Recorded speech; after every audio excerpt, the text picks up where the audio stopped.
There we go. All right, Worldwide Slot Car Chat on Zoom, number 126. I'm your host, Greg Gaub. We got Luff and John and Mike and Dennis and Tony and Don and Dewan and John and Jim and Henry and Garth and Steve and Alan and more people who don't use cameras, which is okay. Let's talk about slot cars. I'm going to do a follow-up on my Magnet Marshal stuff, so I'm going to go ahead and just get that out of the way. So if you guys want to show and tell anything, now's the time to raise your virtual hand so that I'll get to you when we come back. Let me get my pictures ready. So I just want to do a quick how-to on stabilizing. If you print or have me print, I've sold one set of prints to somebody already, of the magnetic downforce scale apparatus, which is now, that's its official name. Wayne was absolutely right in that, you know, the plate can tilt if you put the car on and the magnet's way over on one side. It can make the plate tilt, especially when the scale is so small, like the one that I had pictured. So in order to prevent the plate from tilting, you want to adhere the plate to the scale. And in order to keep the scale from moving, you want to adhere the scale to the base plate. So I recommend 3M command strips because they can just be easily removed by pulling on the tab and stretching out the adhesive. So I got myself a variety pack of command strips. And then, so there's the back side of my scale. I use the biggest command strips on the back side of the scale. And then, you know, once you get that stuck down, peel off the second layer, and then don't let the scale hit the base, but using the rails, you know, go ahead and secure the rail in place with the legs, and then slide your scale under the rails, and then make sure your scale, the pad of the scale, is centered on the rail. The rail is centered on the pad of the scale. And I designed the model so that if you have your scale, if you did your measurements correctly, then your scale will basically fit in its little supported area, right? There's base plate that comes out here under the scale. So if you put the scale where it belongs, it should be centered. But unfortunately, then you have to remove the rails to adhere the plate to the scale. So I use some medium-sized command strips to stick those to the pad of the scale, and then stick your plate on. And the plate is designed to have a very small gap between the plate and the legs. So as long as you carefully, you know, stick it down while it's, you know, more or less centered with the legs. The legs are the same width as the pad, and only, you know, 1 millimeter between the two. So just make sure it's pretty darn centered, and stick that down to the pad of your scale, and then reinstall the rail. You only have to unscrew one screw, and then just angle the leg out to one side, and then you can take the rail out and put the rail back in. Easy peasy. And then I decided, because so after I went through all this work to adhere things together, it was still tilting, and I'm like, what the heck? So it turns out this on my cheap as F scale here, the pad is covered with, I don't know if it's aluminum or stainless or whatever, but basically it's a stamped metal cover that is double stick taped to something under that, just to make it pretty.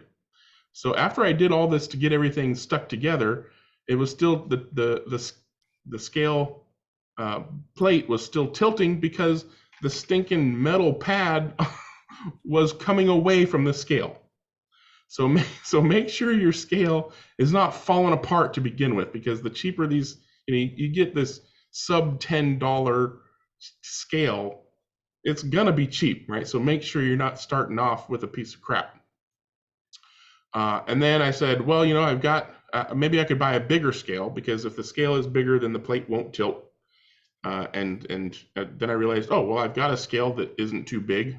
So I redesigned the whole thing to use this normal size kitchen baking scale as opposed to the teeny little portable ones, which was easy peasy for, you know, using my Fusion 360. You just, you know, measure your scale, plug in the numbers, export the files, and print. So the same rails, same plate, just taller legs to accommodate the taller scale, and then the base plate goes bigger and wider as well. This one works a little bit better. The plate obviously doesn't tilt, but it is not an expensive fancy scale, and it has been used quite a bit, and the pad of the scale is tilted slightly.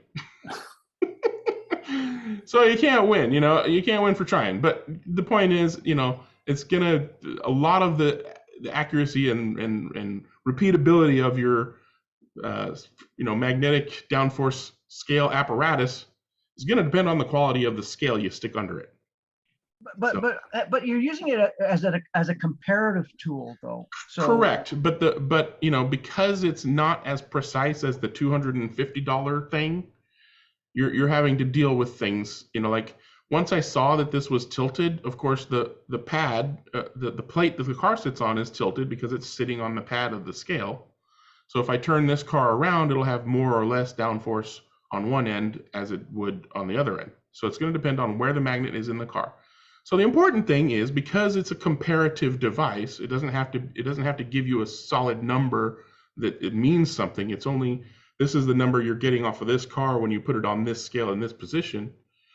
When you're doing your comparisons, just make sure you're doing apples to apples, right? So don't put one car on one way and then the other car on the other way. Put the car on the same way. Do your best to make sure that the magnet of all the cars are more or less in the same position on the scale as your other cars, so that when you're actually checking these numbers, they mean something relative to one another, as opposed to relative to somebody else's scale or whatever the case may be. So this is still a useful functional tool, but you're not going to use it as a replacement for a magnet marshal that you're wanting to then match what the club magnet marshal uses. Great. I know we talked about this last week, but excuse my mental. No, it's fine. When you have the car on top of the plate, it seems like that the magnet wants to pull up on the plate. No, because the magnet wants to pull up on the rails. Oh, right you are. Yes, but down on the plate. Exactly. So it's pulling up on the rails, but the rails can't go up, so therefore it's pushing down on the plate. Got it. Okay. And that's the same way that the magnet marshal uses. It's just the plate is the rails are basically a small steel bar in the middle of the scale pad itself. I still want to do a version where you can change the height of the rail, right? So, but I want to minimize the amount of work that anybody has to do in order to have that functionality, which means I'm on the lookout for some kind of mild steel or even stainless steel, as long as it's got some ferrous content in the metal, so not aluminum, bar that's about the same length as a Scalextric, as a 1/32 scale car, a little bit longer than a 1/32 scale or 1/24 scale car, and about the same width as a pair of rails, right? And not too thick, maybe somewhere between 1/8 and 1/4 inch thick.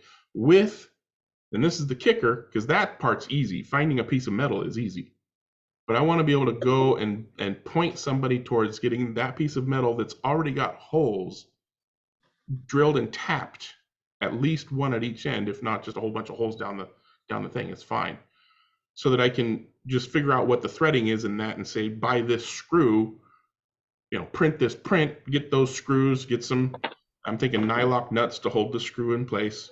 And then as you assemble it, you put the bar in there, and so the end result will be, you'll be able to raise and lower and tilt and untilt the metal bar. But I don't want to send people to a store to get some rando piece of metal. I don't want to make them buy a tap in order to tap holes.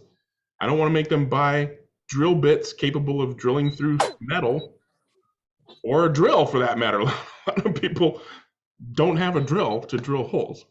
So I'd like to be able to say, go here, buy this thing, and it'll work in this design, and that's all you need to worry about. Greg, I've got a question about your design here, and I'm really curious about how you came to the decision to design it the way you did, because it sort of seems to me like what is needed is something where you can get the downforce and you can show what that is on a Ninko track, a Carrera track, a Scalextric Sport track. And the obvious way to do that is to chop up pieces of those tracks to get the rails out of those tracks. But you didn't do that. You got some piece of steel, which isn't really like any other piece of steel. It's not like any track we use. No, I specifically use Scalextric track. So it is Scalextric Sport track that you've chopped up. Correct. My model is intended for people to chop up whatever kind of track they want to use and then take the measurements as needed and update the model. I'm happy to do the updating. So if somebody chops a piece of Carrera and uses Carrera rails or Ninko or Polycar or Scalotto or whatever, all I need from them is, the total width and the total height and the total length of that section of 2 rails. Okay. And then the dimensions of their scale, primarily the table to the top of the scale pad dimension. And then you just plug it into, or I would just plug it in, or they could plug it into the Fusion 360 software to update the models and get what they want. The only reason I'm talking about, metal bars and tapping holes is for the ability to adjust the height of that. Okay. I can't think of a good way to do that. Well, what? Greg? I can come up with a way to do that with this guy. I'm going to work on that. So F the steel rail thing. Thank you, Alan. You made my brain work. Okay. What I'm trying to do here is try to make sensible criticism about what I think people might want this tool to do. And it's obvious that they'll need it to do different tracks. Because for me, one of the struggles I have is sending cars off to proxies. And then they get to the proxy and they say it's too much downforce from that motor on our track. What I want is to predict what's going to happen. That's a very difficult thing to do, but the minimum I have to do is to get a piece of their track and then work it with this. So but it's going to depend on how they take that measurement. I mean, if they use a magnet marshal, then it doesn't matter what kind of track you use. Your magnet marshal is going to take a different reading than it would with a piece of track. Just like my Scalextric Sport, it's steel. If I had the same exact thing with Carrera, it wouldn't pull as much because Carrera is stainless steel. Yeah. Or if it was a solid bar. But you did get me thinking. I should be able to design something. The root issue of magnetic downforce, that's the real root issue. It's not replicatable. Yeah. And that's a whole different discussion we'll have another time, I think. I find it odd that a proxy would say you can't exceed a certain downforce limit, but you will have no idea what your car weighs until it gets to our scale. Yeah. That's a little. That is how it's done. That's true. That's how it's done. Because even two magnet marshals can give you different readings. I know. I wonder how close the actual weight of the car is prior to, magnet marshal, even before you get into the magnetic downforce. Yeah, I did some testing with just, after I did my larger scale version, I did some weight testing. I was just like, well, let's see how different the scales are just from weight. And they were within a gram. My cheap kitchen scale was within a gram of the magnet marshal being used as a scale. Of course, the magnetic downforces were nowhere near each other because, different composition of metal, different amount of metal, different precision of rail to, car. But Alan got my brain working again, and I came up with a way to do it without having to get a piece of steel. So I'm going to redesign it so that you can adjust the height of whatever piece of track you stick in there. So I'm just glad I don't have a 3D printer. I'd be trying to figure out how to put a triple beam balance under that thing. If you can explain to me what that is, I might come up with a way. All you need is 3 points for a perfect planar surface, so that's what I'll do. Yeah. Anyway, so I guess next week I'll be talking about that version of the scale. Makes me wonder whether Jeremy's managed to finish his magical device. Jeremy has to deal with a lot higher levels of precision with his device because his needs to be equal to itself. It has to have 4 things that are equal to itself. I saw one the other day that was, I think it was on eBay, that was designed for RC cars, and I wonder if you could make that with if you could lay a piece of. No, that wouldn't work. Never mind. And I'm thinking, the RC thing is where he started off with that.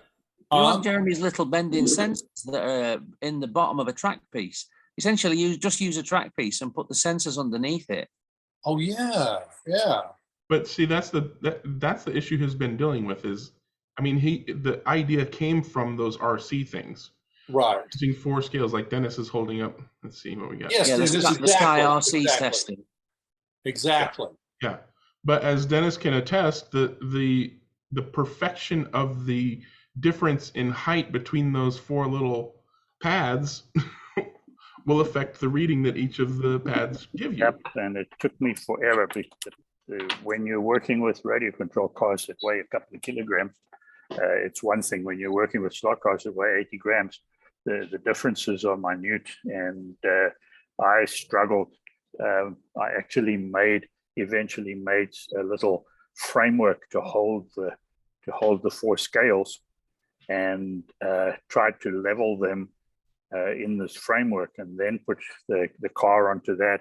And I was reasonably successful, but it was a struggle. Well, you're also Okay, so assuming, here comes a question. Oh, go ahead, John. I was going to say, you're also assuming that the chassis is straight. Sorry, John. Obviously. Well, and the other thing I was going to add, you guys have been talking about not having the front wheels touch the track. So why get involved in weighing the front of the car? Yeah, and that'll be down to how you apply the tool. You know, if you're wanting to do 4-wheel balancing, then obviously you're going to make the front wheels touch the. Yeah, and having the front wheels off the track applies more on plastic track than it does on wood track. If you're running wood track, you're probably going to be running with the wheels on the track. Right. Yeah. And even Certainly on I plastic do. track, I like my front wheels touching. But What, even on plastic track, Greg? Really? yeah. Doesn't your car shimmer down the straight like this? Doesn't that bother you? Well, I also like Gotta keep front balance. wheels, so I also like 0 grip front wheels. So If you remember there, Alan, he picks up the power from the sides of from the corners of the rails, not the top. yeah, that's true. Boy, that's a callback. Thanks, Wayne. Now say that again, Wayne.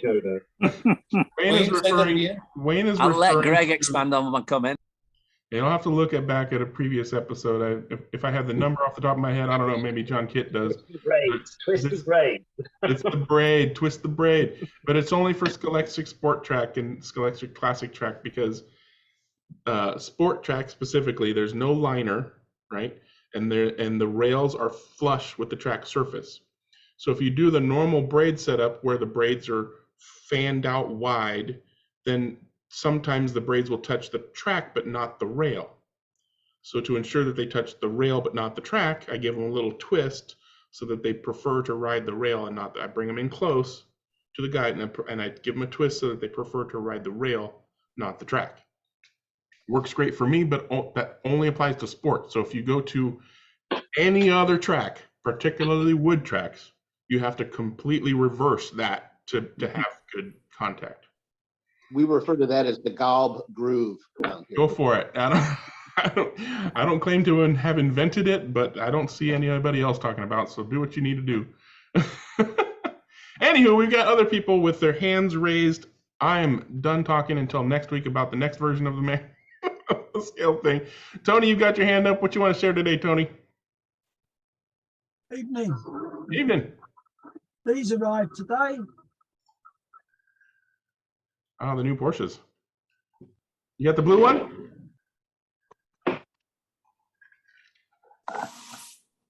There you go. Gorgeous, gorgeous. They are pretty. Just those two? Yeah, I've only Oh. got 2 track. It's only a 2-lane track, so there's no point buying any more than 2. Would you give about 3 pounds for those? Right. Sorry? Would you give about 3 pounds for those? No, £49. Normally you're coming along telling us how cheap you get things. I thought for sure you robbed them from No, somebody. I had to buy these from Hornby. Straight from Hornby and Margate. Yeah, Pendle sold out, so Oh yeah. I got these from Hornby. Well, those are good looking cars. Certainly is. I like them. Are the wheels metal? No, God, no. No. No, None of the plastic, toy brands do metal. Plastic, yeah. plastic, aren't they? All right, good stuff, Tony. All righty. Next up is Mr. Kent. Go ahead, John. Well, I actually took a little trip to our local hobby store, and they get collections of kits in once in a while. And I managed to pick this thing up, which I thought was really kind of cool. There we go. And I thought that, I mean, I just got it for the box. I mean, the box is awesome. But lo and behold, inside the box was the entire kit. Ooh. Yeah, like, and it's like, Is that this? Okay, no, that's the model kit version. Okay. that's the model kit. Yeah. But it was like, oh my goodness. So all the pieces are here, including the motor and glass and everything. And what's really neat is it Pop that and actually, send one to Luff. well, I that was going to be one of my questions. It's not really close to, I guess, what Luff's car is, although maybe I'm wrong. But even the decals are there, although I don't think they would work anymore. But, you know, I mean, these are 60-year-old decals, right, from 63. Okay, so 59, I beg your pardon. But here's what the car will look like. And Luff, is that kind of similar to yours or no? I don't have a chop top, Oh, okay. and mine's a 29. That's a 32. That's a 32. Yeah. So But the 29 is a little more square. Same fenders, but the body's squarish. The roof is got kind of sharp edges. okay. And yours isn't chopped then. No, Okay, cool. And then the next question is, like when I got it, I thought, oh, maybe I'll build it for like some scenery or something, but that might make a half decent little slot car. it would. Yeah. And then of course my wife said, well, maybe I should build it and cast it. Like my wife is my worst enemy right now. She's like, oh, you can cast that. I was like, yeah, I guess I could. I mean, at this point, I just kind of assume that any model you get, the first thing in your head is, should I cast that? Yeah, I know. Yeah, but it's a cool model, and you know, considering the age, and I hesitate to ask where the collection came from because you know. Probably one of us. You know, John, if you made them, it would give these things a real run for their money. Oh, the Pioneer. I don't think that'd be the same class though. No, okay, well, yeah, that looks shorter. This thing is pretty long. Oh, okay. Those are Yeah. those are legends, so they're chopped and squished. Right. But yeah. Yeah, and Aurora was pretty close to 32nd scale. Like those things are pretty close. But As far as anyway, accuracy. okay, so all right. That's so you guys are in agreement with my spouse. What else? I mean, there's not a whole lot of hot rods out there. Carrera did a few, Right. but nothing super cool like that. Not that But other than the legends, I guess nobody has like a hot rod class that they really yeah. have a club thing for, right? I mean, yeah, the legends is the closest thing. Right. Okay, cool. Thanks. All right. So that was that's me. You can start the John Kit.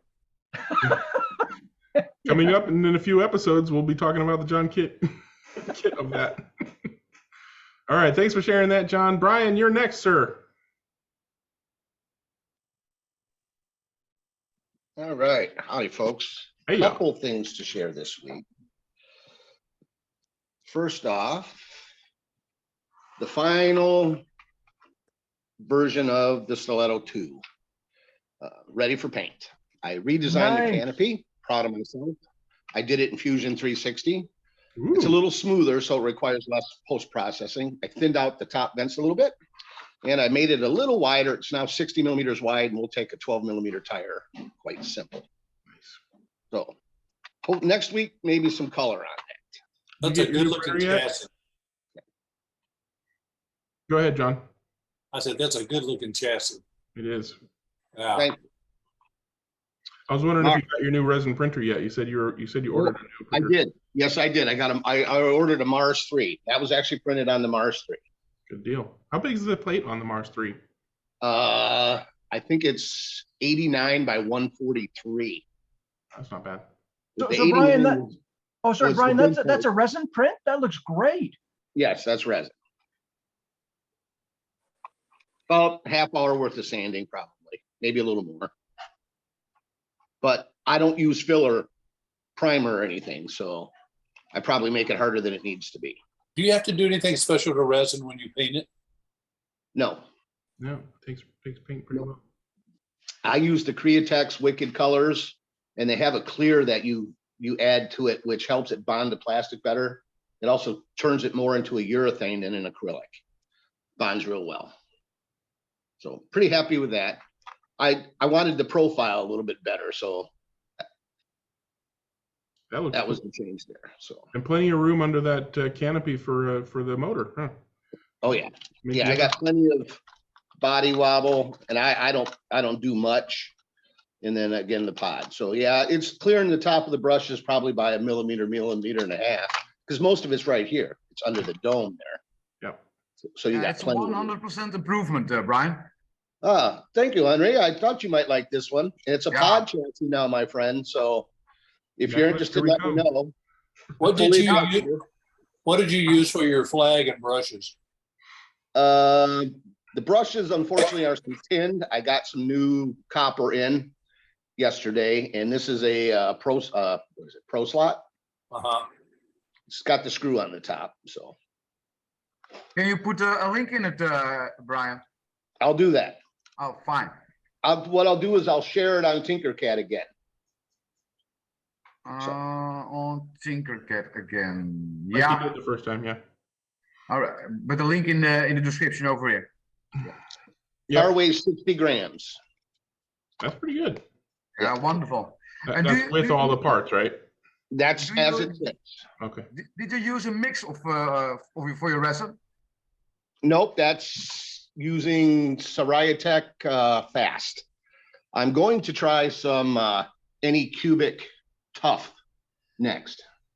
I've seen actually a guy printed one of my bodies in it. I saw a video of it on Home Racing World. He was twisting that thing 9 ways from sideways, so I'm interested to try. So Because when I make mine, they're very vulnerable. yeah, so hopefully better. Now, I don't know if you remember last week, I also talked about possibly doing a pan style chassis. Ooh. Oh, you So- got, oh, wow, look at that. Oh, yeah. Oh, go for Now, it.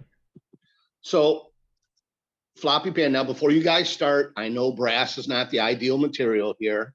However, it was all I had available locally till I can get out to the hobby shop, which is about an hour away. But in this case, it worked because for the crossbar here, it allowed me to bend it a little bit so I could run the pans level for testing. Okay, so here's what I did.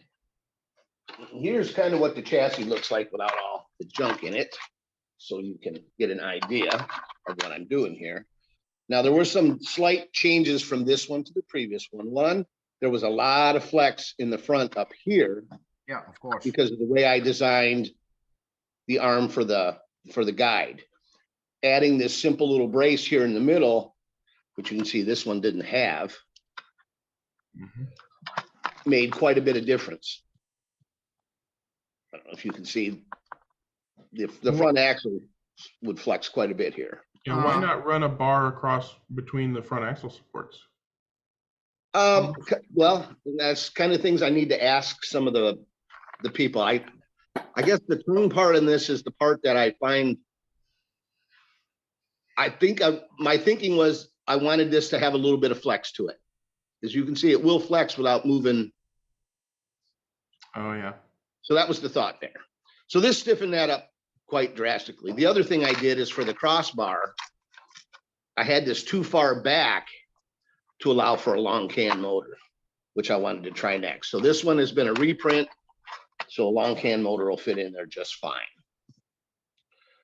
Okay, now a couple other things. Since I've run this car, some other things I've decided to do. Well, first off, let me tell you how it did. Okay, my fastest cars will go around my track in about 5.5 seconds. This car, as it sits, before I'd make any changes, 6.7. That's non-mag. Non-magnet. That's fantastic. So pretty happy with that to begin with. How much Now weight is on those pans? I am running the aluminum wheels right now, mainly because I just I wanted to eliminate as many variables as possible. Yeah. NSR rubber front and back. Now, a couple things. The car's way too tall. I don't know how well you can see that. I was gonna say, what's your spacing between the chassis and the? Looks like 2 millimeters. Maybe it's better than a popsicle stick at the back. Okay, the guide's riding nice and low. It's fine. So changes I've made to this but I haven't printed yet. One, I lengthened the pans. I moved them back another 5 millimeters. Okay. I had plenty of room to move the motor back. So I moved the motor back another 1.5 millimeters. So the motor will be further back. The pans are going to be further back. I did a 1 millimeter offset on the ass end. So I'll drop the bottom and the front. So I dropped it 1 millimeter both front and back. Now I did that on the guide, not on the axle blocks. Plenty of room there. But I also added holes here on the bottom for set screws. So I can get those wheels so they're just barely touching, but still bearing the weight on the front end. I don't have a problem with the front end popping out of the slots. It is a little tail happy though. So I'm hoping shifting some of the weight back a little further, getting the car a little lower will help with that.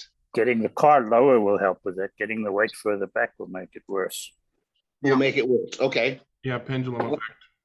Okay, I don't have to move right now, I don't know that it's so much the pendulum because it's not just in the curves. It's a little bit in the straight too if I punch it a little bit. So if you see your LED on the car, yeah, too much at the end. Yeah, maybe split those up and put them front and rear. Yeah, that also make them tail happy. Okay. Well, actually adding the LED improved it. Yeah. Now, again, this was not little experience here. So scientifically, probably not the best, but it did improve the car. So I guess my question is, any suggestions on anything else I should do? Am I way off base on this guide tongue? Do I need to do something different here? That's, I guess, the part I didn't quite understand about brass chassis quite as much. How the tongue is dealt with. I know the drop arm, I understand that concept, but I also understand most people don't use it anymore. Yeah. So in general, my experience is that the best chassis are ones where there is a very rigid connection between the guide and the front wheels. So I would generally not allow much movement of the guide tongue relative to the front wheels. Okay, so maybe however, if you're not running the front wheels on the track, or if you're just tickling them, then it's not that big of a deal. Yeah. What you've got there looks pretty good. I would think that maybe, as Greg was saying, a bar across above that to stabilize the front axle. So right through here, more important. Yeah, or a triangle. Yeah. Or just fill all that in. Or just fill all that. Another question. Do you think I should fill this area in here flat to allow for weight or whatever? Or no, leave that. But fill in those two pieces between the guide tongue and the axle carriers. For the front, yeah. At the front. Yeah. Fill this in here. Yeah, on either side. Yeah. On either side. Leave the rest, but fill that in on either side. Okay. Yeah. So basically a bar, but then fill in the little triangles that the bar would create. Mm-hmm. Yeah. Okay. Well, I could actually, if I just filled that in, trust me, that would add plenty of stiffness. Yeah. I am at 1.2 thickness on the pans is what I did.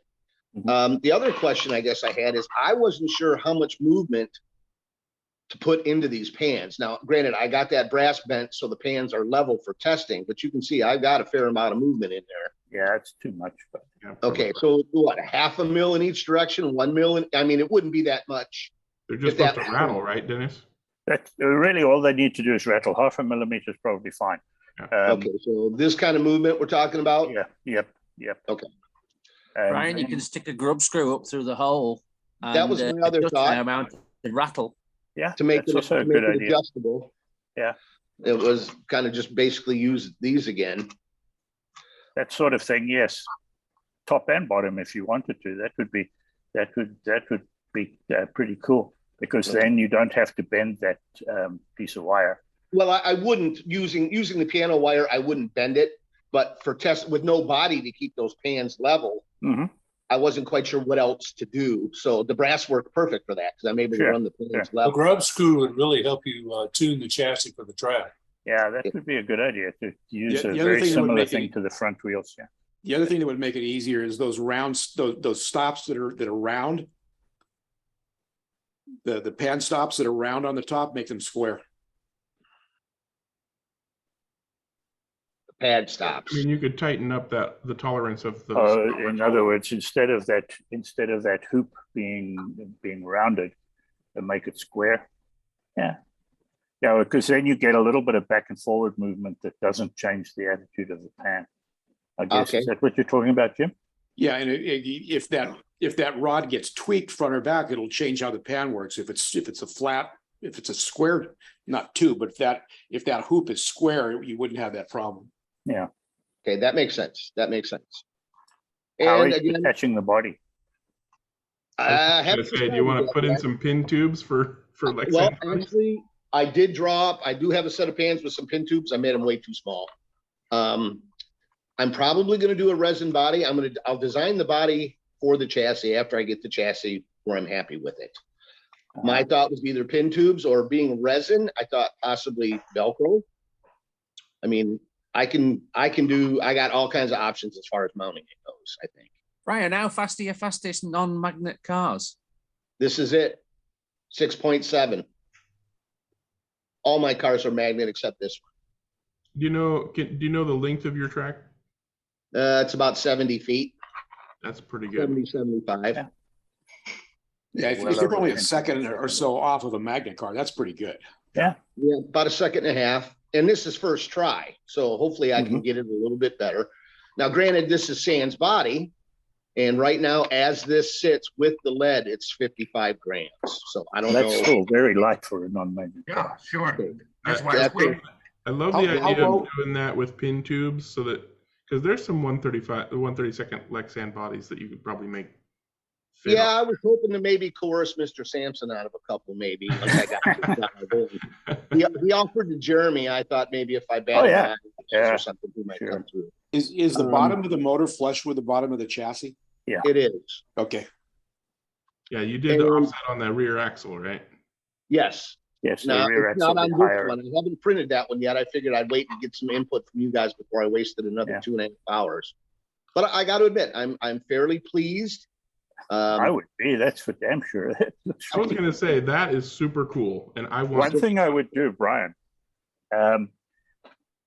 to each side of the motor, right where it fits on the rear bracket, put some gussets in there on the bracket so that it stiffens that rear end up, so that it, in other words, put a fillet. You don't want that. You don't want that movement. This isn't moving here. That's moving. Triangulate the side rail to the motor mounting face of the bracket. Okay. You know what I'm saying? Most of that flex you're seeing, right? Most of that flex you're seeing is actually from the chassis rail itself, more like coming from here. So I don't know that triangulating that. Well, I guess it wouldn't hurt. That's for sure. It would move it further forward. So it depends on how far you triangulated that forward would vary how much that would flex like that. But personally, that's an important point to get rid of any chatter that you might get. You could add a front motor mount too. You could add a front motor mount, and that would make it even better. Yeah. Yeah, I was trying to front motor mount. But if you want to use it for both a long can and a short can, that would make it a little difficult. Yeah, I'm also thinking a slim can. So it just gave me more options not using the front. Sure. And I noticed most of the brass ones don't have it, so I didn't. Ah, feel yeah, it was but necessary. the brass rails are a lot stiffer than the plastic. Yeah. Well, I meant as far as the motor mount, I can definitely stiffen that up. That's Yeah. easy. And how But much in offset general, are you it's going to very put between nice. the rear axle and the motor shaft, Brian? 1 Right now, millimeter? it's at 0 right now, but I've redrawn it and I've added a full 1 millimeter offset to drop the I was axle. about to say, you know, you can get a little bit more than that with the white crown gears that Slotted make. Yeah. Well, we'll start with one and see how she goes. Yeah. I mean, they're designed for one, so start there. They will accommodate a bit more. And you know, my thinking is I'm running on Scalextric Sport, so I mean I can't really put my dick way down in the weeds on this. It's just not going to work. So You're running NSR rubber, right? correct. What do you do to the tires before you run it? These were just lightly sanded. I did oil them up. I also have a cleaning concoction that I made that does a nice job on them. I use them for both rubber and urethane. These could probably be polished a little bit more. I was going to say, does that concoction contain naphtha? No. Because that's what really makes NSR tires work. Well, I do clean with lighter fluid as well. Yeah. But I have a mixture of it's called LA's Finest Cleaner. I don't know if anyone's familiar with that. How wide are those tires?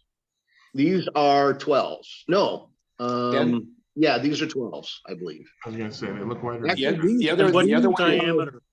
other way to get traction. Off the Mosler. These are off the Mosler. The other way to get traction is to run the Formula One wheels. Yeah, that's a smaller wheel though, right? The smaller which wheel means and you can cut wider. the tire down and not have to worry about the offset of the gear. Right, right. And if you take the stock Formula One, which are 13 millimeters wide, but the wheel is only 10 millimeters. So just cut the tires down so they're only 10 millimeters wide to match the wheels. And now you've got a much smaller a much smaller wheel, which you can cut down to a much smaller diameter. And that, trust me, that works. What do you cut that much off with? Because that would take forever. An X-Acto knife. X-Acto, yes. So just basically like you're doing a mill. Do you mean the width or the diameter? The width.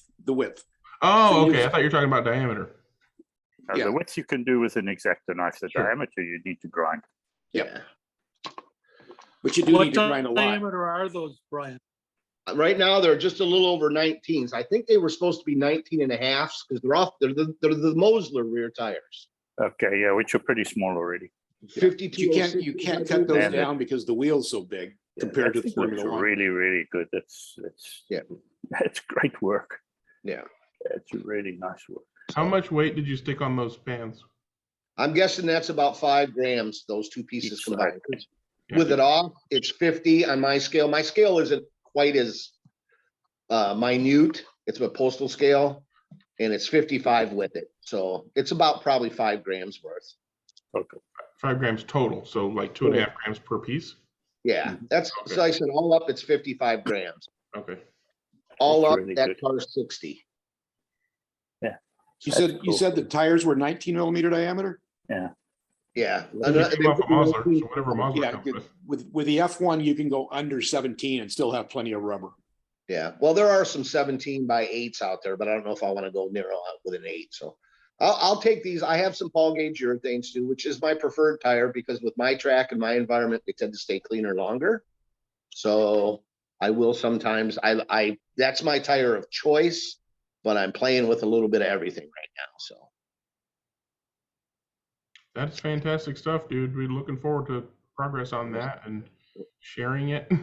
Well, thank you. I'm gonna print this other chassis up tonight and get some laps in, and I'll let you guys know next week how it went. Very cool. Appreciate the input. All right. Any more questions for Brian? Looks like we're looking forward to future progress on that. Henry, you are next, sir. Okay, let's try to share the screen. Fuck.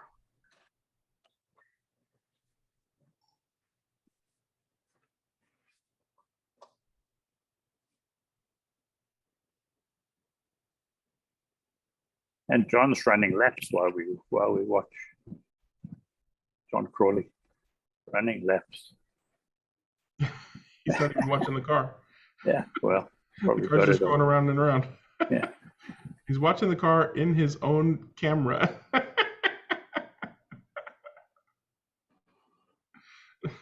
It's hard to break that way. That's true. There's a You're trying to little get bit some of delay. A little bit of a lag, yeah.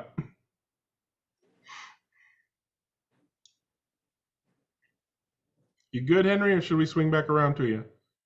Yeah, swing back around. Okay, Dewan, what you got today?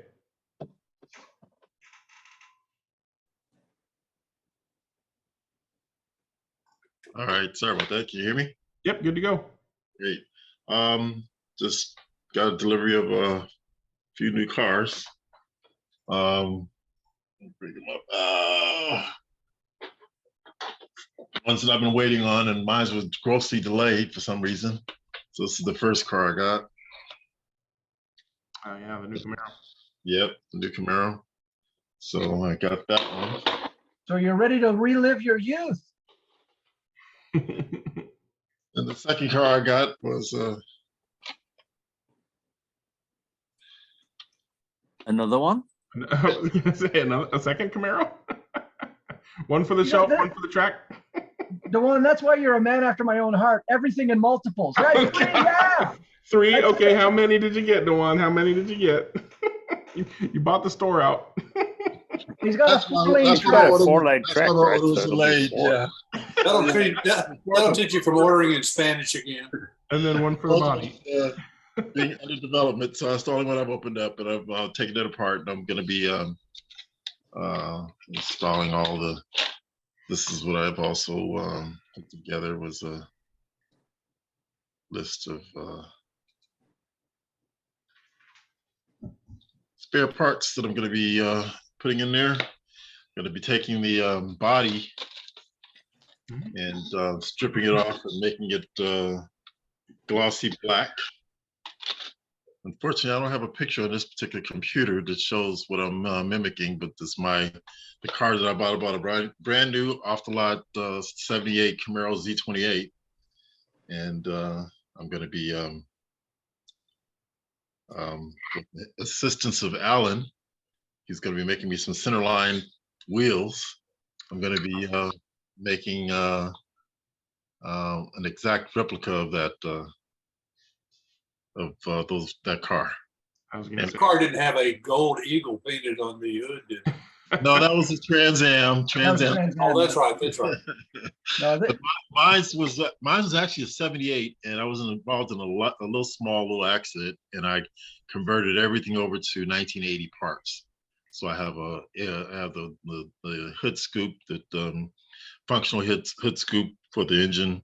That's the 1980 version, which was reversed from the 78, and then I have the spoiler. How would I stop my? okay, I got to ask, did it come with a velour interior?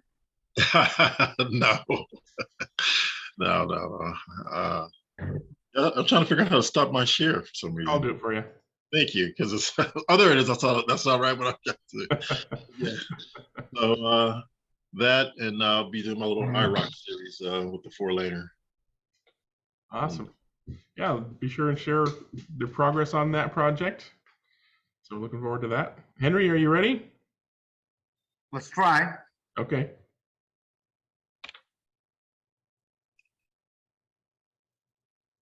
Here we go. Oh yeah.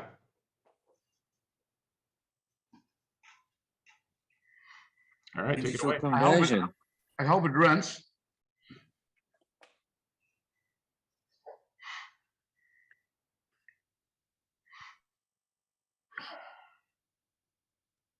Because that was the problem with the RevoSlot. I've never seen them chipped before. So I have to invent the wheel again. Because those two nuts are a problem with the chip. Hmm. So you have to raise the chip. A lot of people have problems with fitting the chip on the chassis. So we made a case for it. That's good because it'll isolate it from electrical potential. Correct. Short circuits, won't it? And you don't have to put a bunch of goop on your chip. You can put the goop on the bracket. Yeah, correct. And you lose your warranty also if you make the mistake over there. Yeah. And we always have the problem also with the gum for the hall sensor. It never stays there. So now it can go any way anymore. Because no hall sensor is no chiming, is no lapse. Yeah. Chippy. And you had to drill the hole through the chassis for the hall sensor to make it more effective, right? It wasn't detecting through the metal chassis. I didn't try. Okay. The aluminum wouldn't affect that, but it's the distance that might affect that. I was going to say. Yeah, sure. I never underestimate things to affect a magnetic field, though. Can you stop the share screen, please? Yep. And one of the things is that there is a little bit of soldering on the hall sensor, and that make also contact with the iron of the RevoSlot. Yeah. And I thought it may occur some problems with. I saw strange readings in the lap times, going into pits, etc. So when I used this one in plastic on it, and it was gone. Oh, so good. I don't. The RevoSlot is how do you call it? Ionized. Anodized. Anodized. Yeah. So it wouldn't make. They say that it don't gonna make contact with the rails. But the stupid things, I don't know if you can see it over here. The motor mount, there is a motor mount over here. I don't know what they're doing by RevoSlot, but there are screws in from about 2 millimeters long in it. And those two were grabbing on the carrier track. So it made contact over there. Yeah. All there are sealed, but those two, they didn't. I don't know why. So I've changed them also. Yeah. There are adjustment slots to change the gear mesh there, aren't there, Henry? Well, yeah, who knows why they're there, but why did they choose screws that protrude rather than are flush like the rest of the screws? Yeah. They could have used screws that were flush. Sure. Yeah, they could have, but those things run with such a big amount of clearance when they come from the factory. It's not really a problem. Yeah, but the carrier track is a little bit high. I was going to say Carrera rails are proud. Yeah. Maybe they designed it primarily for routed tracks with nothing proud from the surface. So that's for now.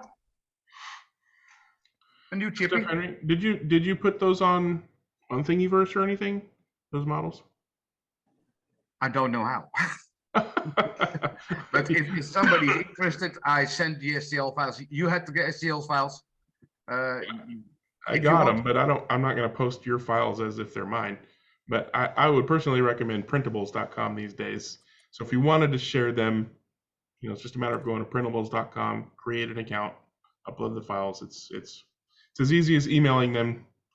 Okay, printable.com. Printables.com, plural. I'll put it in the chat here. Okay, thank you. There seems to be an increasing number of people wishing to 3D print a carriage for a digital oxygen chip these days. Yeah, I mean, Slotted designed a DPR chip that I've manipulated myself to change. Yeah, they did a 3D DPR door, didn't they? Direct fit into Scalextric. Yeah. Expensive, I think. Well, that's because it's only available from Shapeways. Yeah, Pioneer have one that will fit there. Does Pioneer sell a separate? Pioneer sell a separate little door that takes a Carrera chip, if I recall. Okay. Yeah, I think I saw that somewhere. Yeah, I mean that's, unless the car manufacturer is going to specifically accommodate specific chips, then that's the only other option is some kind of retrofitted bracket of some sort. I like Henry's solution for RevoSlot for really the nice chip. I think the RevoSlots are designed to accommodate Carrera chips, yeah, and regular Scalextric chips, but the Type C slotted chip works best sideways, and so you got to do other things for it. So. Correct. Yeah, it's an easy job when you do it for oxygen with the middle eye. Yeah. For the B type, but I drive two styles. I drive the Carrera track and I drive oxygen track by Mark. So I need the two holes. Yeah. And do you like to put the chips in landscape form, Henry, or portrait? Do you know what I mean by that? Yeah, that's what we're talking about. Yeah, that's what I'm saying. But I need to do it in landscape because the eye of Carrera is on the left side and not in the middle of the. I understand. Sorry, I get you with the Carrera. Yeah. Yeah. So the other option we're is finding they're very easy to install in portrait, but because the wires go off the front and the back. Yeah. But when you want to turn them into landscape, and I've done it, the wiring to the guide, for example, becomes a real work of art. Yeah, yeah, that's correct. That's one word for it. That's one word for it. 3 words for it. Yeah. And the other option is to put an LED on extension leads, and then put it wherever it needs to be. Yeah. But that's, you're making a bigger pain. You're either doing that for every car, or you're changing your track to accommodate something else. But yeah. So an easy way to have it in landscape position. Yeah. Good stuff, Henry. Thank you much. I'm the only one in Holland who drives this way. So I don't think there are a lot of people driving on a Carrera track oxygen. You never know. When you put something out there, sometimes it's surprising when to find out how many people say, "Oh yeah, that's great. I need that." Yeah. I think I saw a video on YouTube recently. I don't know if it was uploaded recently, but a German chap had installed oxygen into a Carrera track. Have you seen that, Henry? Yeah, I've seen that, but I'm a little bit confused about that post because it's sort of meant of Carrera and oxygen in a hybrid way. Yes, he was using the Carrera timing system, I think. Yeah, I don't. Oh yeah, Chris Art. Yeah. Yeah, I don't think it's gonna work, but it's up to him. Well, he's got Slotted fixing bugs. That Slotted wants their chip to work that way, so he's putting it to work that way, and he's finding bugs and Slotted's fixing them. So I consider it a good thing. And he's doing correct. He's trying to get people. It's like the gateway drug. The people are already hooked on Carrera Digital. And you want to kind of get them over to oxygen, but you can't just say, here, everything is different now. Here's oxygen. You got to be able to say, here's what you're used to, but with better components. Yeah. And once they say, oh yeah, that's better, then you say, well, here's it's even better now with this other stuff. I think he's making good progress, so it's good to watch that thread on Slot Forum. But does he drive on the oxygen way, or does he drive on the oxygen Carrera way? He's testing both, but he wants to get his club into oxygen by transitioning through oxygen on Carrera. But he wants to use the CACU and the. Yes. No, he wants to use the CU for lap counting and stuff. So it's just going to do 6 cars, but with oxygen control. So they're still using their Carrera Digital software. Mm-hmm. But it's oxygen cars counting laps on the Carrera control unit. And then once they accept that that's better, then he's already testing RCS02 and he's testing the oxygen software for future transitioning of his club to oxygen. But you know how people are, they want to stick with what they know. So he's basically trying to work within that limitation to get them to try. I understand. Auction. Yeah. Okay. Now I understand. Yeah. Yeah, and it's you watch that thread and you see Geo going, oh come on, just get rid of it. Pull off the Band-Aid and just do it. And he's like, no, you do that kind of. For some people, you do that kind of thing and they just say, nope, I'm out of here. Yeah. So you gotta work them into it. All righty. Thanks for sharing that, Henry. And Dennis, you are next on my list. I see Wayne's got his hand up too. Okay, we'll get to Wayne right after you. All right. Okay. Yeah. Well, let me change my camera.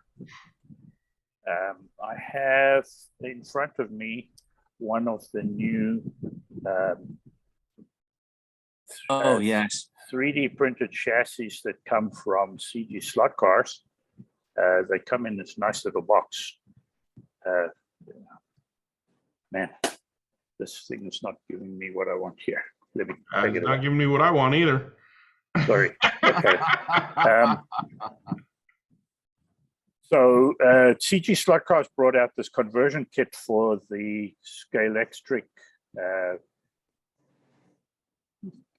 Barracuda, Trans Am Barracuda, which has Electric or SCX? a chassis. No, that's the Scalextric one. Oh, Chassis with a pod, a new guide, a set of wheel inserts, and their own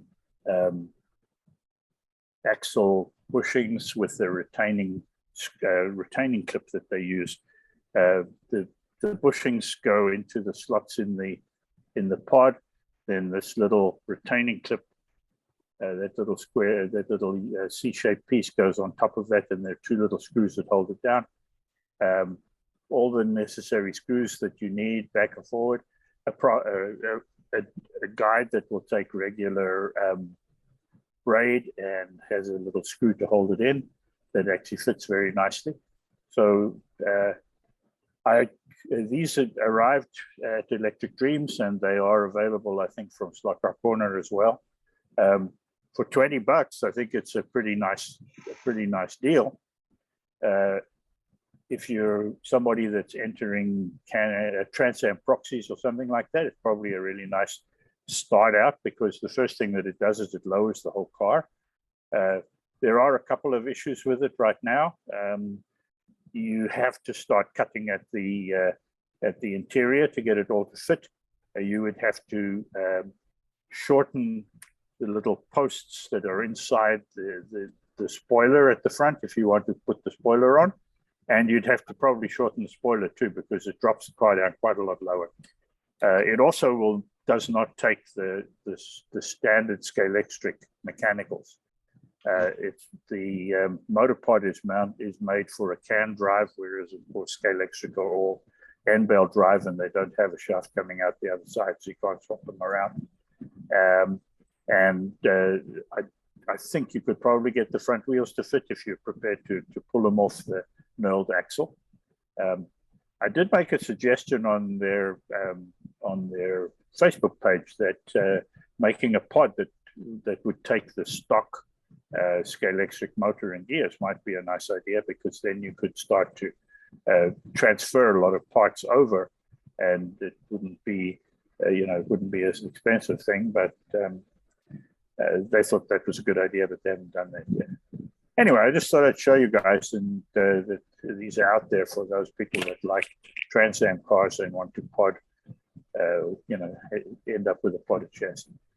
Is the geometry of the holes, Dennis, the same as a slotted pod? Apparently not. Okay. I think the geometry of the holes may be, but the chassis won't accept the standard pod. Okay. Because it's all very narrow. Yeah.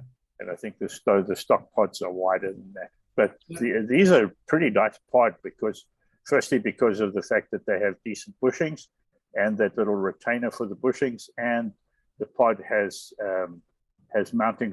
holes for screws for the motor. So I think it's going to be a really nice pod. It's made from one of those SLS. It's that SLS sintering process that used by TA71 and other people. So the pod's really stiff. So I think that's going to be very nice. So I'm going to put it all together, eventually put either a 21 or a 23K slotted motor in it, and set it all up, and I'll report back when it's done. I'll also report back whether it fits the Challenger as well as the Barracuda. I think it should, but I don't know yet. Okay, that's what I've got. How flexible are the twists, the tangs on the front of that motor pod then? There's a little bit of flex in them. Hold on, and I'll show you if I can. What's the name of the company that makes that?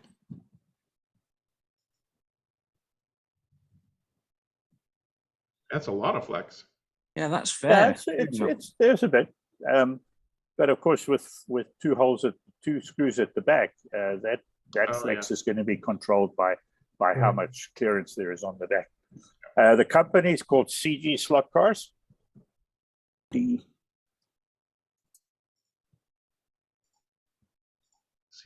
okay. They're based in Connecticut. A fellow by the name of Matt McDonough. He does them, and he's printing everything himself. It's not going through Shapeways. He has the machines himself now. He's the guy who's made a couple of those different Can-Am cars, right? The complete cars. Very, very nice. Expensive, but very nice. Dennis, didn't he do a lot of the Carrera guide? Yes, he has Carrera guide. Yeah, there you go, Bruce. He has Carrera guide adapters as well, which work very nicely. That you can take out the regular Carrera stuff and put a different guide adapter in there. And I've actually used those to repair broken Scalextric cars as well. You can grind out the front if you've broken the guide tab off of the front of a Scalextric car. You can grind that hole out a little and use the CG Slot Cars guide adapters. There are more of those of them who make them. I did one in Dropton, but not for 20 euros. This is a whole package. No. Yeah. Well, this is $19.99. Yeah. For the whole package, it's a really good deal. I only can find the inline. So this is a sidewinder. It's a side. Well, yeah, it's a 5-degree angle winder. Yeah, so that's basically preferable. a sidewinder. Yeah. Yeah, this one for national races. That looks pretty nice. Non-potted. That's a complete chassis solution. It's got the kind motor of non-podded because it has suspension at the back, so it's an integral pod more than anything else. Yeah, but I prefer a sidewinder. Yeah, too, because with that national races inline one, you're going to have no space for the interior. Whereas with this one, you're going to have to grind out a little bit of the interior, but not a lot. But that only make them lighter. Yeah, true. So that's stop. All right, well, that's me for today. All right, good stuff. Looking forward to seeing your build on that. And Wayne, you got your hand up. What you want to share today? You need to unmute the phone that we're using for your microphone. There we go. Oh, we're going to suffer feedback. Yep. Unmute one at a time. Yeah, turn down the volume on one of them. Let's try that. There we go. Okay, so I've unmuted the computer and I've got the phone in the chat so that I can show you my gallery. Do me a favor and do it in landscape mode because last time you did it in portrait mode, it made the video teeny because it had to reframe the entire video for a portrait mode screen share. Got you. Screen share, start now. All right, we're screwed. So thank you, everybody. Too late now, Wayne. You got to start in landscape. It is what it is. Oh. Keep going. Is it worked? It started in portrait and then it switched to landscape. So it's already made the whole video smaller for that one tiny little section. But okay. What's done is done. Keep going. Just go back to what you were doing. Don't worry about it now. Is that better? There we go. Yeah. Okay. Come on, Scale Auto. Yeah. I opened a packet of Scale Auto suspension and I found these two springs that are different lengths. The same number of coils, same wire diameter, but they're different lengths. Did you know that doesn't matter? Yes, I know that doesn't matter. It's just not great. The other 4 that you can see in the background of the picture, they weren't. They were the same length as one another. But I was disappointed with that. And I had their long spring kit and the short spring kit. I just made notes on the picture here so that I could remember what the situation with the motion range was and stuff like that. What's that? Thanks for noting that it's your granddad's steel rule. Well, I had to explain away the reason why it was so aged looking. Of course, yeah. Can't have aged looking tools. They still work. Yeah. So I went on to some Black Arrow springs and opened the pack of those. And I discovered that the coils on the end of them were 20-degree angle. I don't know, maybe 10 or 15-degree angled. Again, not particularly high quality. But that led me to trying to, I really need to mention the reason why I liked the Scale Auto and bought the Scale Auto, and that is these M2 nylon nuts that have got a little cutaway in the bottom of them in the flange that allows the spring to locate on them, just like it does on the other end of the spring on that top hat device there. But yeah, I wondered now, why do most slot car manufacturers use brass screws for their suspensions? Anybody know? Availability? Yeah. Not I magnetized? don't know. Makes Maybe them just easier to because they're heavier lose. than steel screws. Probably cost. Hmm.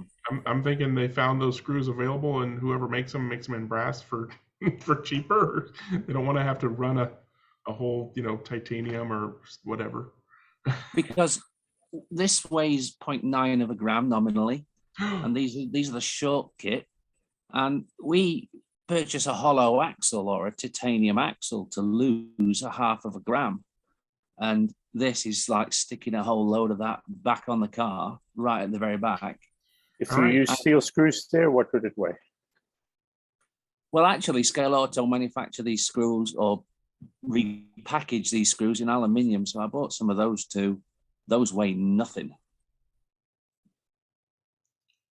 So then I lined up all the springs in firmness order, and this is how I got them from soft on the right to stiffest on the left. So I'm curious, why does it matter at this point whether the tweezers are conducting or not conducting? Well, I see. I put that there so that you could mention them, because those are tweezers that I recently purchased because my old ones had gone soft and flexible. But these are safe to poke around on the circuit board with while it's still live. Okay, well, sure, but you're playing with springs right now, so. Yeah. Also, I needed tweezers, not hands. I guess that's a fair point. They're not magnetized, or they can't be magnetized. So there you go. Yeah. I have them. They're great. Mm-hmm. They are, aren't they? They're cheap and they're great. Yeah, I'm not saying they're not good. I just found it amusing that this is an important point to note when messing with springs. You're supposed to now inquire what those are in the background. Bags? I'll tell you presently, but I took another picture just in case I wanted to send it to customer service and see if they'd send me a new pack of springs, because these are shocking. Yeah, I was gonna say, they're gonna be like, bruh, it doesn't matter. Just put them in your car. So. Oh my God. Yeah, the springs are, the screws themselves are the majority of that weight. And these are the aluminium ones. Or aluminum even. Aluminum. Aluminum. Well done for spotting that.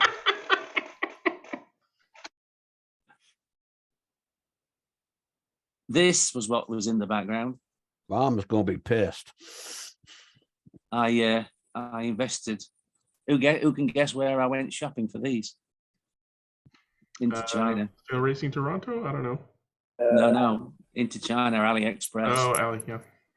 So I managed to find nylon M2.5 for the axle on the right side, an M2 for anything else that might need spacers and shimming screws and things like that. Nylon, which is light and slippery.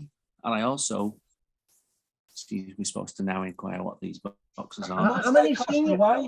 They're pill containers. They're pill containers. Yeah. How many seniors have you upset by taking their pill containers? Yeah, I bought 4 of those from China in Scale Auto Market. The identical unit for a lot more money. Oh yeah. So I felt like I won some more. Whoops. I don't know what happened there. My camera came on. And then I also purchased a roll of PTFE tape. This is because our motors have to be isolated from the rails. That's a regulation. And I thought, I want something that won't scratch through. And I stuck this piece of tape on there just to see how sticky it is. And then I went scratching at it with a screwdriver, and you can see a few little white marks near the center where it's just begun to pick up the cloth. So I'm going to try this tape at the next event. And I was a little bit surprised when I ordered a motor pod that hasn't got the wings on the side, an Evo 6, I think it's called. And this is what they delivered. They delivered an Evo 6 motor pod with an instruction manual to just cut the ends off. They don't make different anymore. They don't make them. Yeah, they must not make it anymore. Oh. At And least that you was- save a bit of weight, like Wayne. Pardon? You save a bit of weight by cutting those tabs off. Maybe. Yeah. I don't you worry. I have weighed the motor pod. I know what it weighs.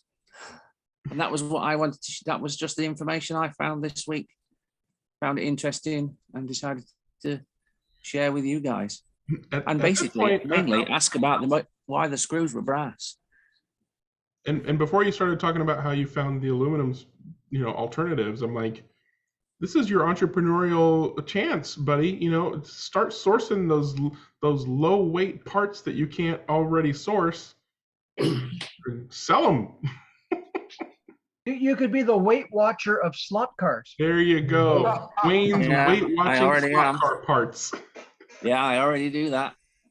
Hey, Wayne, they're made out of brass because it's easier to machine. Because the brass will free machine. Yeah. And aluminum ones, okay, are harder to machine. They're probably a lot more money too. Okay. But brass is a lot easier on machine tools. Okay, compared to like a steel or a stainless steel. The irony is that aluminum is so soft that it's actually a hassle to machine. Yes. For a lot of purposes. Same with copper. Copper is super soft, but brass is just the right amount of hardness and softness to it's easy to machine and not a pain in the butt to deal with the machining process of it. I wondered if there were, because most of the bulk of the weight in the brass screw is going to be in the head, that they might have been using them to try to lower the CG of the car a little by putting some weight in the bottom. And that might be the reason for the brass motor pod screws and all that kind of thing as well. Trust me, they did not think about Not that. think that far ahead. not No. that That was not even close. If you want to really get funky next time you're on AliExpress, look for nylon screws like that. I've got a bunch. I've tried using nylon screws, and in most places I've used them, they've always snapped. It's unfortunate. There's tungsten screws also. Oh yeah, there you go. Weight, heavy screws. That'll put some weight down low. Weight is good down low most of the time. Yeah, I agree.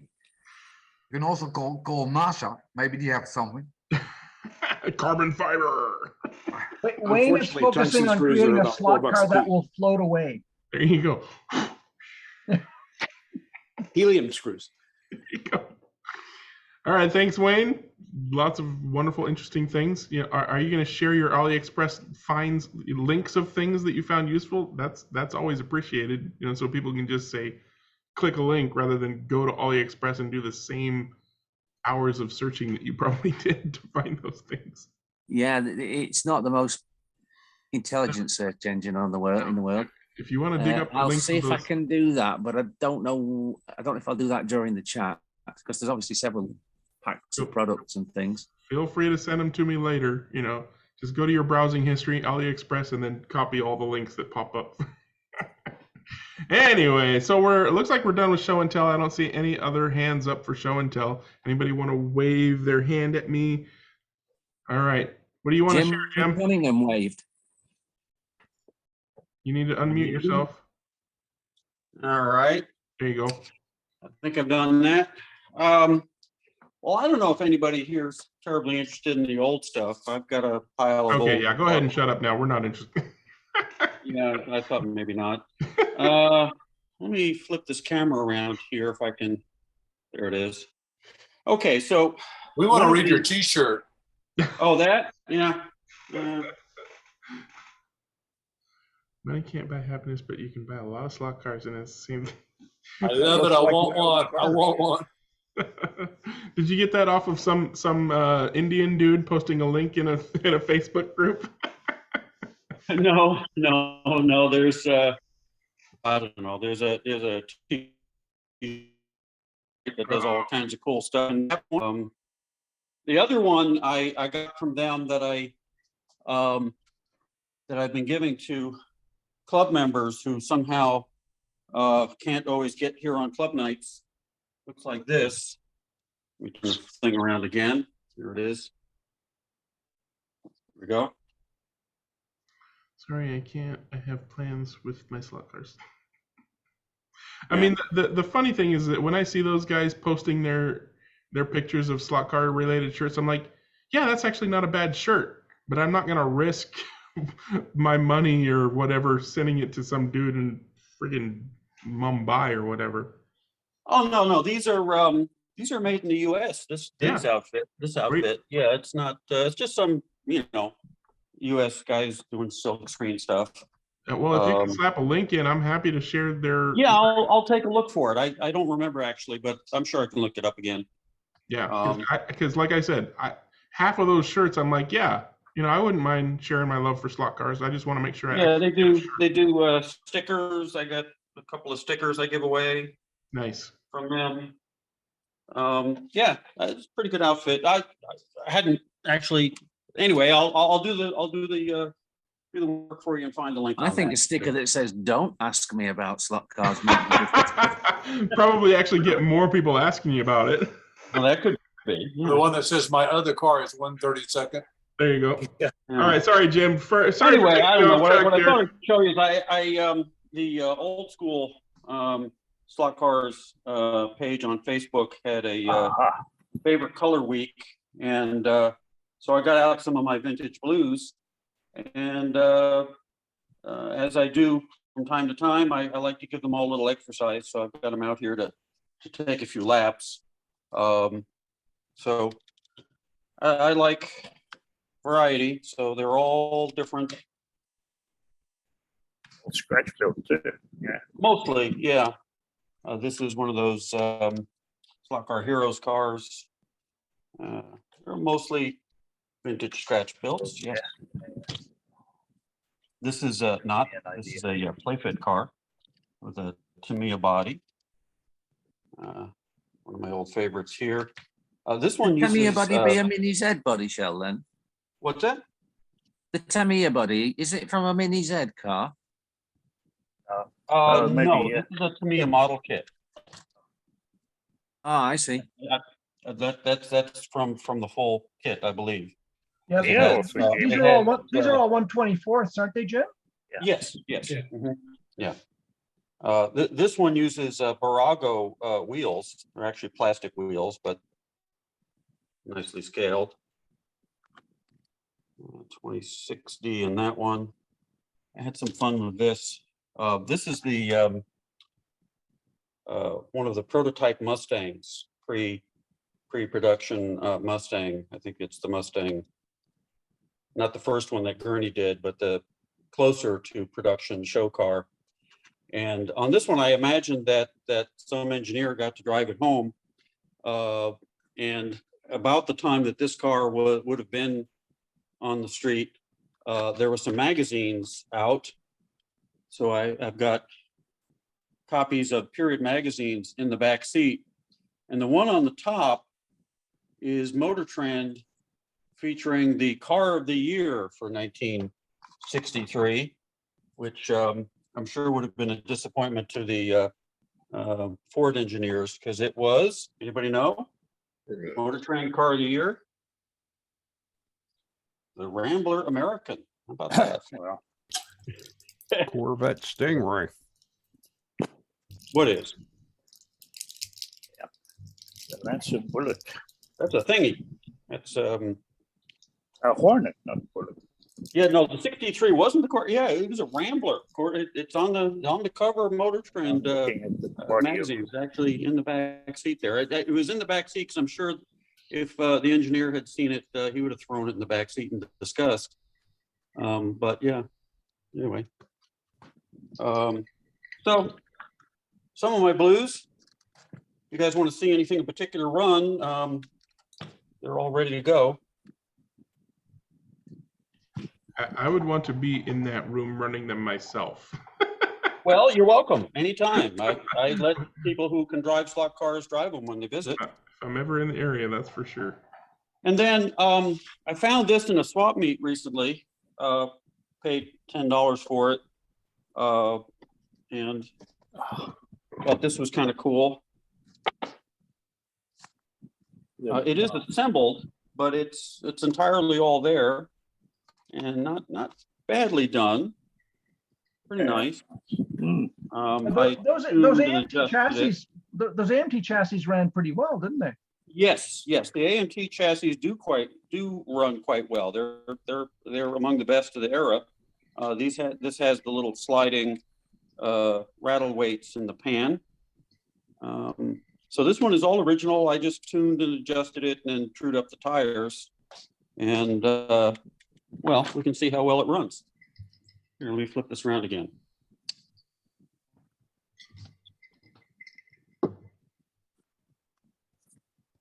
I got a great idea for a t-shirt. Ask me how I injured my index finger. Maybe not. A friend of mine has a t-shirt that says, beware, it says warning, may randomly start talking about slot cars. There you go. So I find on this track, this is about a 5.3 second car. Yeah, it's not about the speed. You know, but to my surprise, well, maybe not so much surprise, the same era, the monogram with the lighter brass chassis. In this case, I'm working on a fresh body for this one. It's actually a 10th or 2 quicker, although I did a little more tuning on this one, so that might have something to do with it. It's on the same tires. And they're not on the same tires. Yeah, those are original tires, and these are Paul gauge, which is what I end up putting on most of my vintage stuff, so I can put them on the shelf and know that they'll be good when I get back. And then I think you guys have seen this before, the Scarab. So Jim, I know this wasn't part of your presentation, but talk about the dirt track cars that were in behind those. What's their story? Okay. I think when you say dirt track, you may mean this one? This is what we're talking about? Or No, I was looking at the ones that were lined up behind your cars there against the railing. Oh, okay. Yeah. These. Yeah. Well, these are just some vintage cars that we use for just demonstration for the club guys. I get some first timers that come over, and I like to let them say, here's some Scalextric cars, try those. Here's some NSR. Here's some. I got you. Whatever. And so then we'll throw some womps on there. These are dynamic aluminum chassis with a slab of brass on them, big wide poured silicon tires, and basic bodies. And so they're just vintage cars that don't mind people crashing. So these are ones I give to people who haven't yet proven to me that they can drive the good ones. There you go. Bangers. But they run nice. I mean, they're, you know, in the real world, they're bangers too. So sort of makes sense.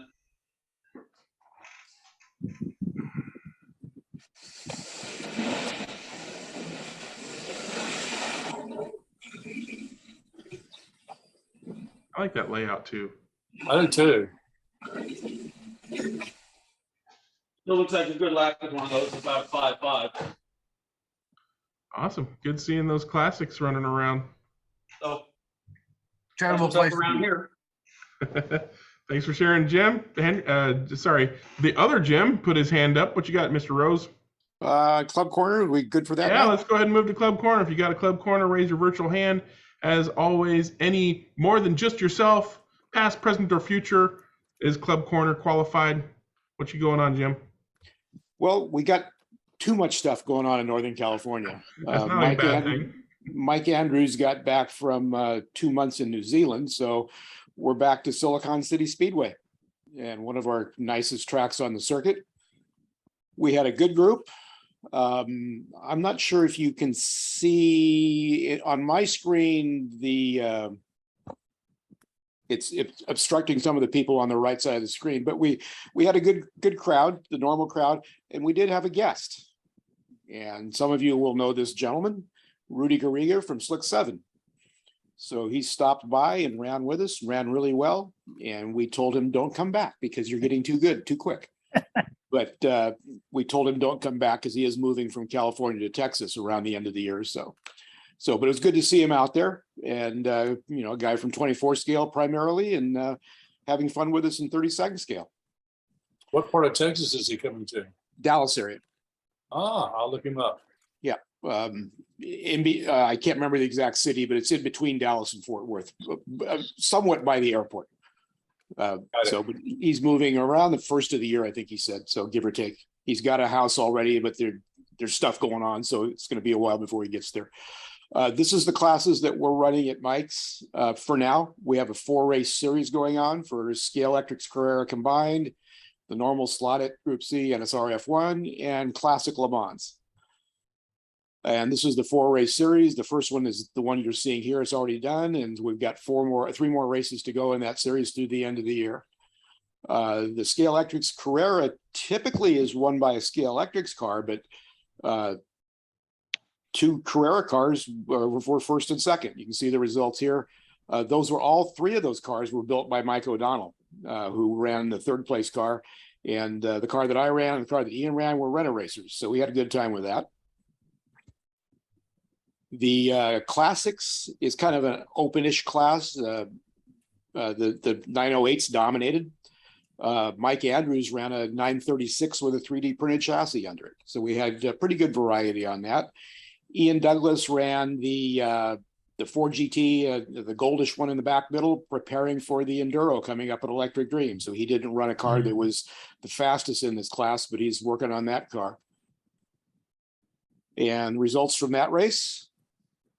We were talking about the tires before. My 908 now has F1 tires on it, and it sticks like glue. So that's becoming a thing with cars that will take those tires, and if they're allowed, that they're really good.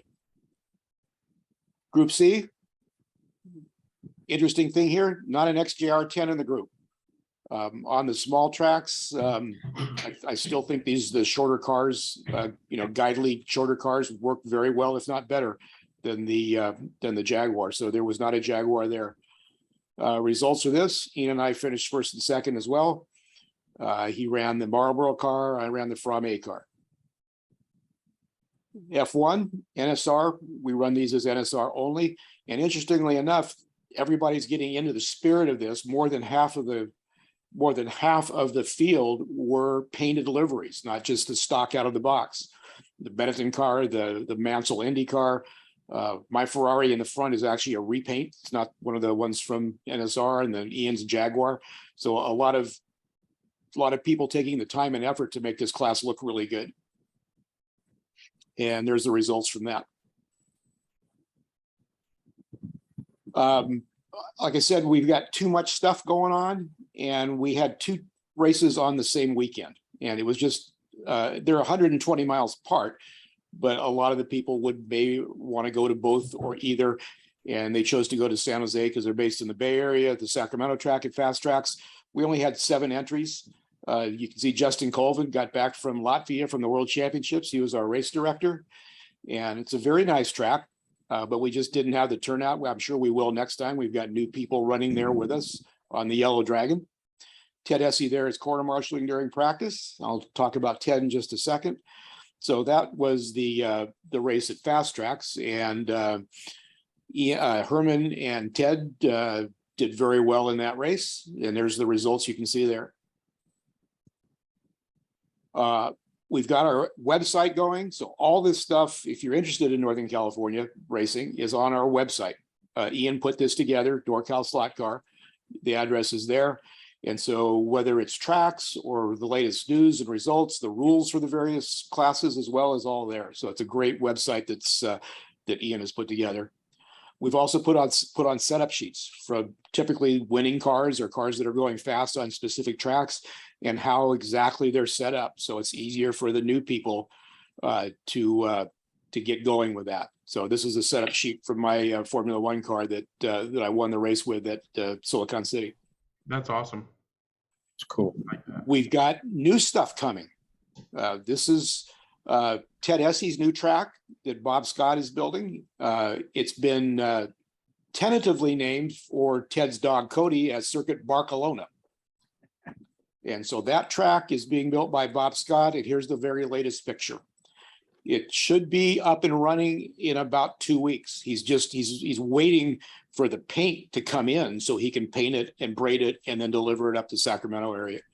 So that's a brand new track. It looks like it's going to be a really fun track to run on. What's the footprint? I think is 8. It's either 8 or 10, but it's 20 feet long. I think it's 8 by 20. That's good. So medium-sized track, probably a little bit too large for most garages, but typically are more or less a 1-bay garage size track.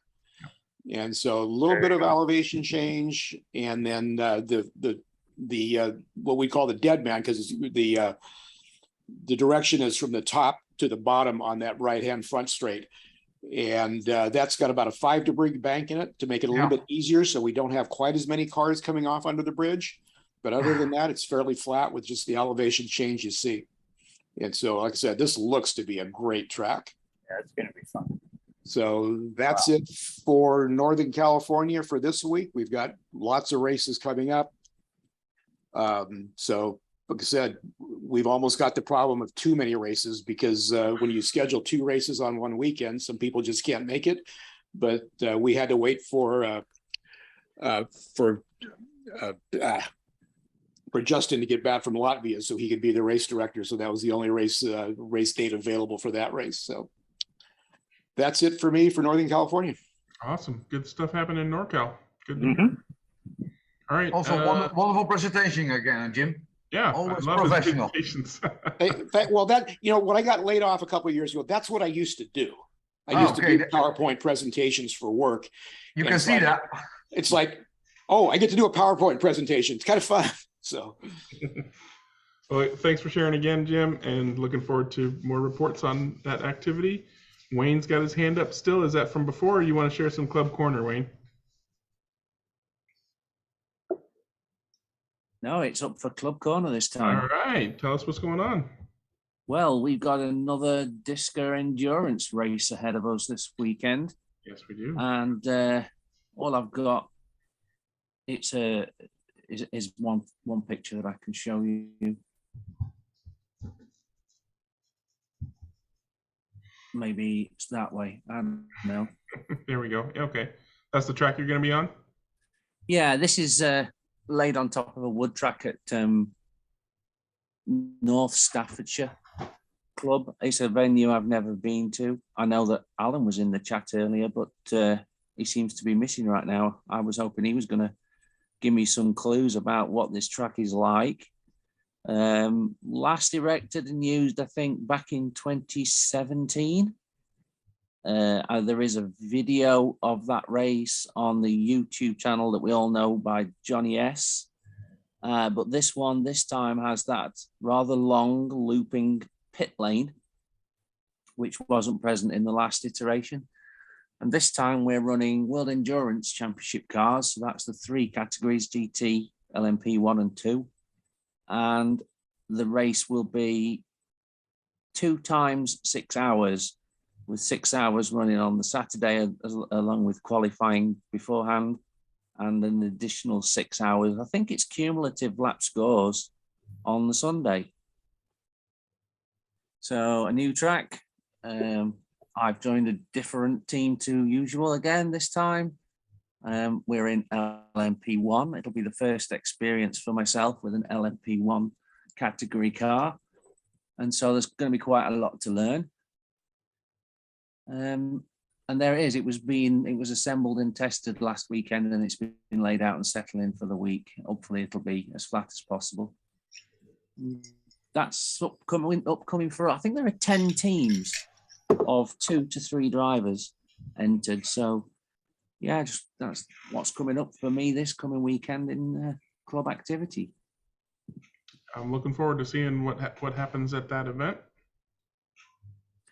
All right, thanks, Wayne. And Henry, you've got your hand up. Yeah, I try to share a screen, but I'm not very good at it. Where it is over here, and yeah, it works. Okay, we're looking at your folder. I'm looking at the photo. Okay, so you need to stop the share and then share. I'll stop the share. So hit share again and be sure to choose the photo viewer, not your folder, or just desktop. That'll work too. And now? And then hit share again after you choose the thing. Share screen, folder, share. There we go. Okay, now we're seeing the track room. Yeah, normally I don't do any races to show them, because this time it was different. Normally I am at 6th, 7th place, something around there from the 50 competitors. Most of the guys of our club, they drive for about 25 years over there. I can fairly say they are the top 10 is normally the top 10 also in Holland. So it's always difficult to get there. And this time we drove the Revos. And we had 50 competitors. And all the Revos, yeah, you can get. So the prototypes were running against GTs? Everything is if it's Revo, it's okay. Okay. Why do you ask? I would figure that the LMP style with the wider, just a lower, wider center of gravity in general would be a separate class from the GTs, which tend to be narrow and taller. Yeah, we did different races, also in national races, and they're not much quicker than the rest. Okay. They are a bit heavier, and they have more problems with the tires. Okay. So I've seen win the Porsche, the first livery of the Porsche. I've seen them races. So there are a little bit. They're not so much off against each other. No, that makes sense. What's the nature of the problems with the tires that they experience? They're heavier. Okay. The LMPs are heavier than the GTs? Yep. Yeah. And that's why they have sooner problems with the tires. The tires tend to ball up and chunk when they get really hot. But if you drive them nicely, then you end up second with a Ferrari. And that's the first time on my club. So a podium is a podium. A podium is a podium. And if you You see, beat Sebastian there. yeah, third place. And yeah, he's the one that's the best drivers of Holland. Normally, it's the same people are 1 until 10, always the same at our club. So normally I'm around 6th or 7th place. So you got the same number of laps as Sebastian. What was the tiebreaker? Were you was it track position or was it fast lap or? Can you ask me again? You have the same number of laps as Sebastian. Why are you in front of him? Oh, I went in further, quicker on the finish line. Okay, So so you were ahead of him on the track. Yeah, because it reaches out here the time on the lap on the track. For me, it was 18.6, and for him it was 18.07. Okay. Yep. It's we tried a new one. It's lap timer now, and we drive them analog now since 3 weeks, so we are learning. But normally at the end of the race we did rounds and meters. Yeah. And now this thing will set you at the right post. So, but if you can see, it's not a big difference. 8.9, 9.0, 9.6, 9.1. So the first 7 are close in the average. Yep. So this is the first time I will show this, and maybe also the last one. Well, good job, Henry. Thank you very much. Very good. Well done. I mean, that was 18 racers. Oh yeah. No, 15. 15. Oh, Henry. Oh, okay, okay. Those are open spots. Okay, so still, second of 15. Yeah, I consider that a win. I like the Revos. They're fun cars. Yeah, they're good. They're good, reliable runners. Sure, and out of the box, they're really good drivable. Yeah, you barely have to do anything. Are you running the stock tires on them, or can you change to different compound RevoSlot tires? No, we drive the stock cars, the stock tires, but they are terrible. So you have to drive it nicely. Yep. That looks to be our next class. I mean, we ran Revos straight out of the box, and we were running them on plastic and wood, and they're just great all around runners. Do the Revos have tire markings on them for compound, so you can tell if somebody's not running the stock tire, like Slotted does? No, I don't. Not as far as I know. Yeah. I don't think so, Dennis. I don't think so. Is anybody who's making replacement tires for Revos these days? These are themselves.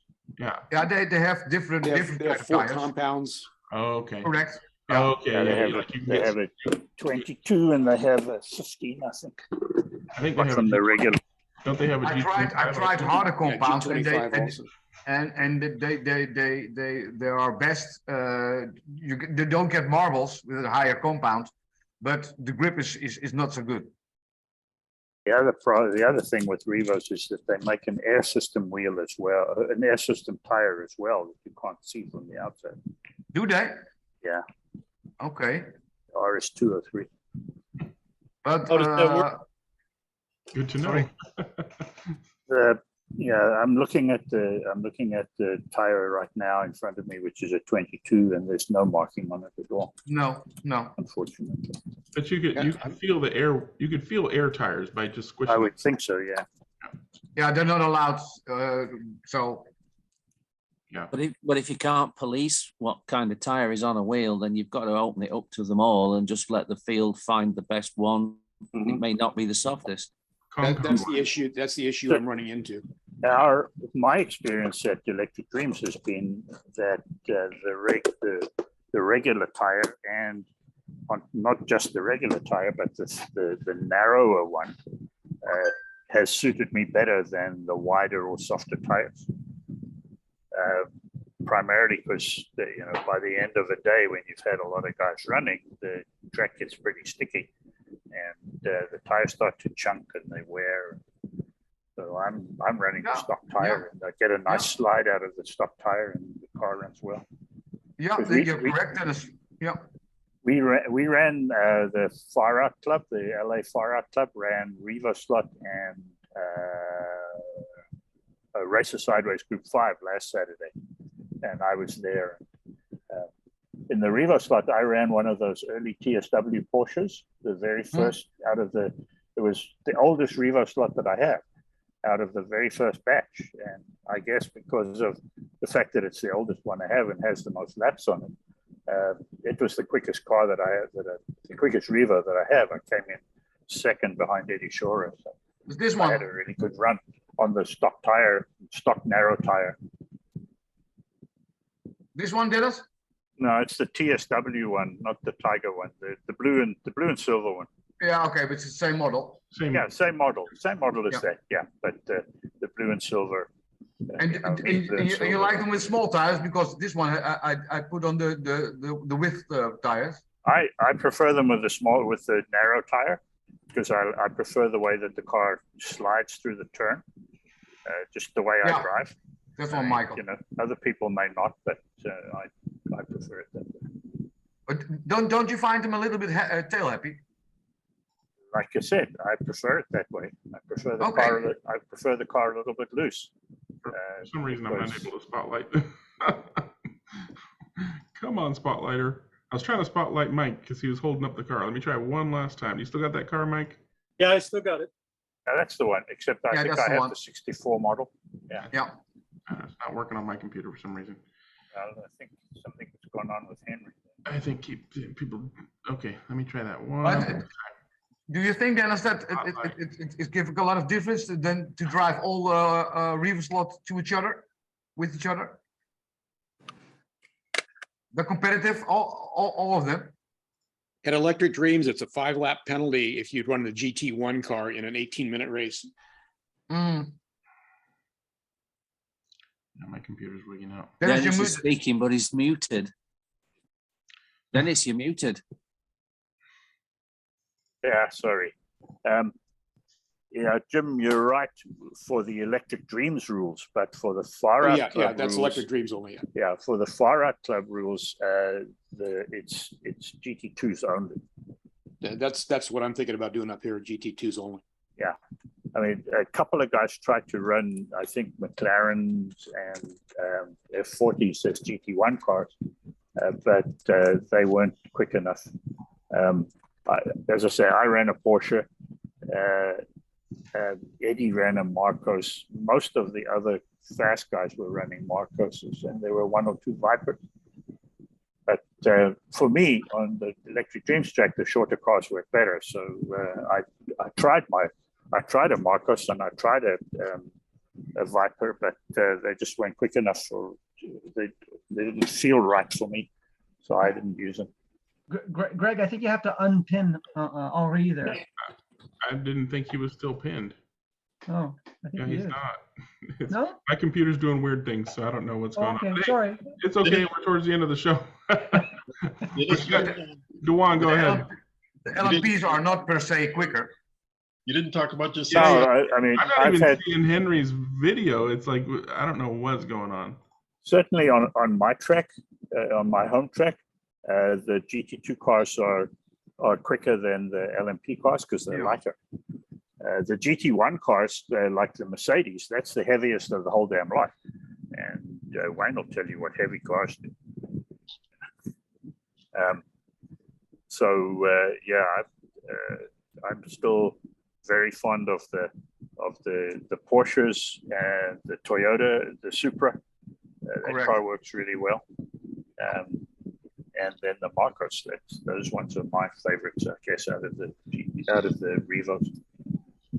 The other cars are really nice, and of course the new ones, the Alphas and the Escorts and so on. It's a separate class, I would think, but those are super fun. Juan, you had a question? Yeah, I was just saying, Dennis, you didn't talk about your wonderful success at Electric Dreams this past weekend. Oh, I did say that I came in second behind Eddie. Yeah, I was looking at it. You came off early, and you really hung in there for the whole rest of the race. So that first then when it came to the sideways class, my car wasn't quick enough, and I drove better in the sideways class than I did in the Revo class. And so I had good driving and a slow car in one class, and really good car and average driving in the other one. I reckon if I'd driven like I did in the sideways class, if I'd driven the Revo like that, I might have beaten Eddie, but I didn't. Doesn't matter. It's a far out club thing, and I only ever race those events when they're at Electric Dream. So I don't want to what should we say, to upset the status quo too much. Hey, race. They call those racing driver excuses, I think, Dennis. Well, my biggest excuse is that I tend to run out of talent every now and then. Yeah. There's something wrong with the track over there. There's like a bump in the track over there. Some in the slot. Some in the slot, yeah. Somebody lost a screw, and it's their fault, not mine. That's a T-shirt. All the slot car excuses. Something in the slot. That's what she said. All right, so we're down to a few minutes left. Does anybody have any last-minute club corner? Anything they want to bring up? It's not a club corner for us, but Big Dan might be a little interested. There was an NSR National Championship event last weekend in Perth in Australia. A friend of mine who is an expat from what is now called Zimbabwe, it was called Southern Rhodesia in those days, a good friend of mine that I met way back in 1972, and we've been friends ever since. He lives just outside of Perth, and so he was running in that event. They ran NSR Formula Ones, which my friend won. They ran GT3s, and I think he ended just in the top 10. They had 18 or 20 entries, I think, overall. Maybe a few more. I don't recall now. Maybe it was more than that. No, it was a lot more than that, but I can find it. And then they ran the NSR Classic cars as the last thing, and he ended up second there. So he ended up winning the overall championship. But it was interesting racing because they had handout motors and they had handout tires. Those red compound tires that NSR used. And they had some kind of marking system on those that showed up only under ultraviolet light. So people who basically just hid away and there was a guy, unfortunately, who basically took the handout tires and the handout motors and secreted them in his box and then used his own stuff, and he got caught. And he was excluded from the results in all three classes. Nice. And I guess that he might well be excluded from further competition of that sort now, because he really made his name mud by not only being caught once, but being caught 3 times. Firstly, for use of the wrong tires, and then secondly, for gluing motors in when gluing the motor in wasn't specifically not allowed in the rules. He should interview in NASCAR. Yeah, he should. Whatever. But yeah, it seems to have been a really great event. It was on an 8-lane flat track at a commercial raceway in Brunswick Junction, which is just to the southeast of Perth. They had beautiful trophies, and NSR actually made a set of cars in gold, silver, and bronze colors that were, 3 in each class that were handed to the podium guys. So it seems to have been a very successful event. How many people did they have? Yes.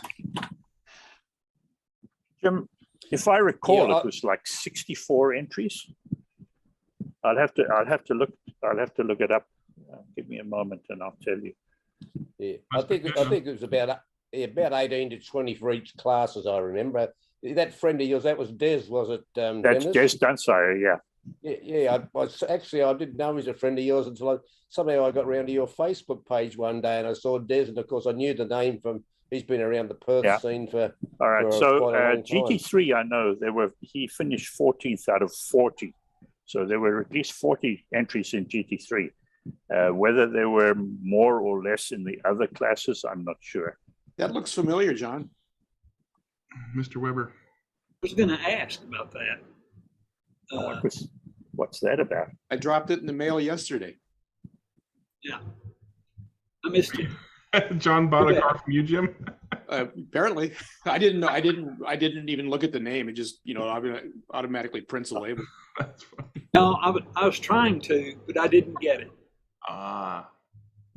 The one that I was just curious. I was curious with the Sacramento and the initials in the. Yeah, that's me. Yeah. Okay. Good deal. That was a good deal. That's the standard car with a real livery on it, the blue one. I have an orange. They made 6 or 8 different colors, which in the same livery, but different colors that are fantasy. And there was 99 worldwide of each car. And they had orange and pink and yellow and black and purple. And then the blue one is the actual car that Hans Stuck drove. Ah, okay. Interesting. All right, Alan, we're at our 2 hours. Do you want your question on the recording or off the recording? We can leave it on. I have a maintenance question more than anything.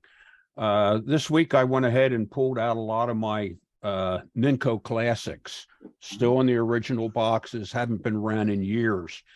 And they weren't that very responsive, as far as speed and everything is concerned.